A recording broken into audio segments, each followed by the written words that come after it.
Die Strength test. right, so it's one die per model. One die per model. One die per model? Right, the strength test. You gave me 10 Right. I meant to roll. Oh, the target unit must pass the strength test every time it wants to do something. So you just take 1d6 and you have to roll 3 or less. Okay. No, it's not so bad. It's just it's a characteristic test. So we're playing Vampire Counts versus Tomb Kings. So I got to go first, and these guys moved up. Those guys were out of march range, unfortunately. On my magic phase, I rolled double sixes. I hit them with the net of something that gives them a strength test before they can do anything. I killed 8 Tomb Guard with banishment, and trying to cast Raised Dead over there with my scouting vampire, I rolled a 1, so that ended his casting. And yeah, going on to Tomb King's turn 1. So here we are, end of the first Tomb King's turn. My Hex stopped 1 round of shooting from them guys and killed a couple, but he just raised them back up. We got 6 of those 8 guys back. He killed 3 Graveguard, 6 Skeletons, and he got a wound on, 1 wound on my scouting vampire. So, going on to Vampire Counts turn 2. So, in the Vampire Counts turn 2, I got some zombies raised up, but I killed myself on a miscast, and I was only able to get the Graveguard back, so I'm still down some skeletons there. The Bat Swarms charged in, the Cavalry got 2 dead and 2 more from Unstable. And yeah, so we're going on to Tomb King's turn 2. So end of Tomb King's turn number 2, they did a whole bunch of shooting. Actually, they got there. He just did another assault. They get to assault. Really? Yeah, they well, that's right, because overran. I didn't think they get to assault unless they're already in assault. No, that's the whole idea. You can hammer them down and double check. Yeah, I think you only get to actually attack if they're already in an assault that hasn't gone yet.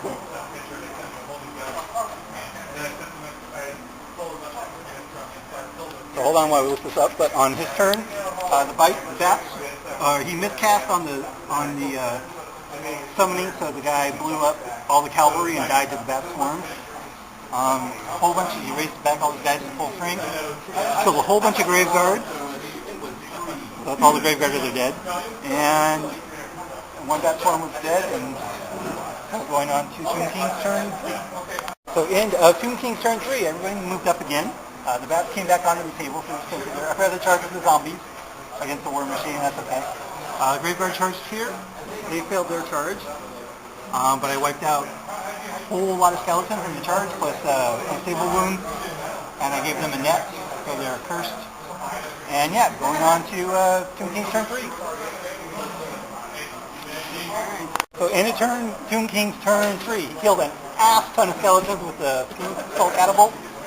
And his bowman, and he killed an ass ton of Graveguard in close combat because of righteous mighty, just really bad luck. And yeah, so yeah, I lost a whole lot of models. So now we're going on to Vampire Counts turn 4,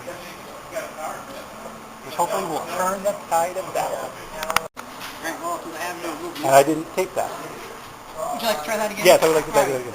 So here, at the end of Vampire Counts turn 4, I was able to get the charges off. And this was a bloody mess over here, but I killed a whole lot of skeletons. He killed a whole lot of Graveguard, but my other skeletons are fine. Crypt Ghouls got into those skeletons and killed a whole lot. Zombies assaulted the Screaming Skull Catapult, blocked, but keeping them from shooting. And so yeah, going on to Tomb King's turn 4. So end of turn 4, end of Tomb King's turn 4, and unfortunately didn't do very well. He rolled really well in his casting, allowed me to dispel almost all his raises. Those guys are almost gone, wiped out those bowmen. Those guys are really down. I'm going to attempt to reform with the Graveguard. Oh, I make it barely. Vampire's dead? Yep. Just turn the...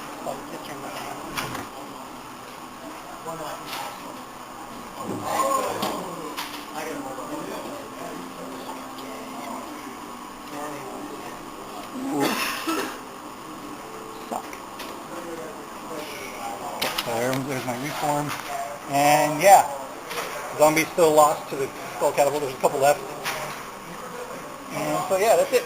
Going on to Vampire Counts turn 5. The end of a really short turn 5 for the Vampire Count. I rolled a 2 on my first casting, so I ended my magic phase with 8 unused power dice. But it didn't matter because I had a whole bunch of wounds and pretty much killed off everything except the king, which is in a challenge with the Vampire Lord.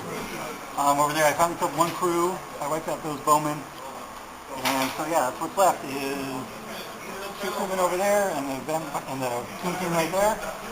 Tomb King turn 5. Why? Because my character has to be SP? Or because, so anyway... He's a character I should have slain outright? Well, he does have 3 wounds, so you'd have to get the killing blow to have a chance. Whatever, he's unbelievable. So anyway, end of the game, there are no Tomb Kings left on the board. He did play my vampire... Oh, he's got the catapult. Interesting. So all he got left is the screaming spell catapult. He did kill my Vampire Lord, and I lost most of my army to after losing the general. But I was able to get... Wait a minute. Oh. What? Curse of the fucking Tomb King, I forgot. What's that? I might be able to pull this out. I might be able to pull this out. Well, we go to victory point, so... It's alright.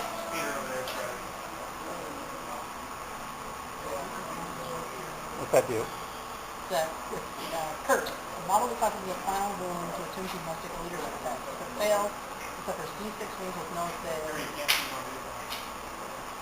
Well, no model causes death, though. You die to unstable. If multiple units were responsible destroyed by combat resolution, all guilty units take the task. Okay. So everybody takes a task.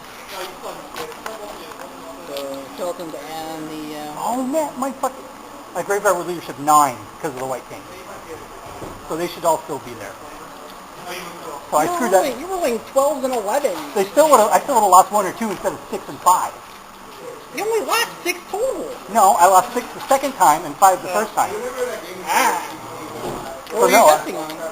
Testing on their leadership of 5. Or 6, and it should have been a 9. So Well, the BSC was because he was in the unit. Okay. No, it's not inspiring presence Well, because I he's in the was unit. thinking inspiring presence. Oh, yeah. I know what you're saying. Yeah. So there should be, 6 more graveyards. Well, they could still die, so... Yeah.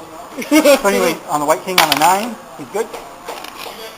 And skeletons have a 3. No, they fail. They take 6 wounds. No save. So just take 6 wounds, no strength? Yep, D6 wounds with no save of any kind. Okay, so that'll leave the champion.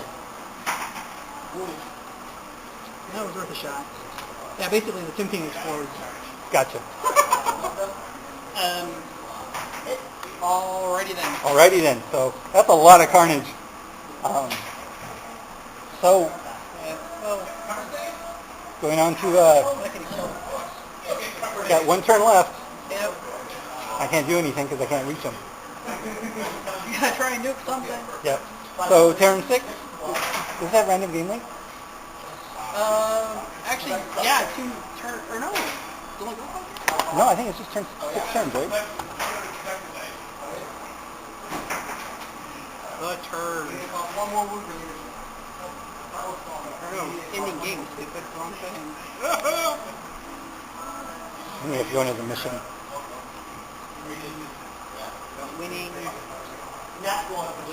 What the freaking hell? Oh, we have 6 turns fixed. 6 turns, okay. So, King's turn 6. Or Vampire Count's turn 6. Went out sideways, no wonder that wasn't sitting right. Did you have it on there? I had it sitting like this with the stanchion. Oh. Thinking, because the stanchion broke off. I'm like, hey, wait a minute, that's a lot better. Now it looks right. So at the end of the game, his catapult misfired trying to shoot me. So that leaves him with a catapult. It leaves me with half my crit ghouls, the White King, and 1 lone champion skeleton at the end of turn 6.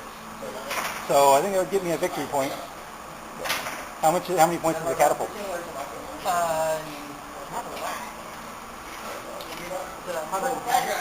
And the King has 145 by himself, so that would be a victory point win for the Vampire Count. That was a slaughter fest from start to finish.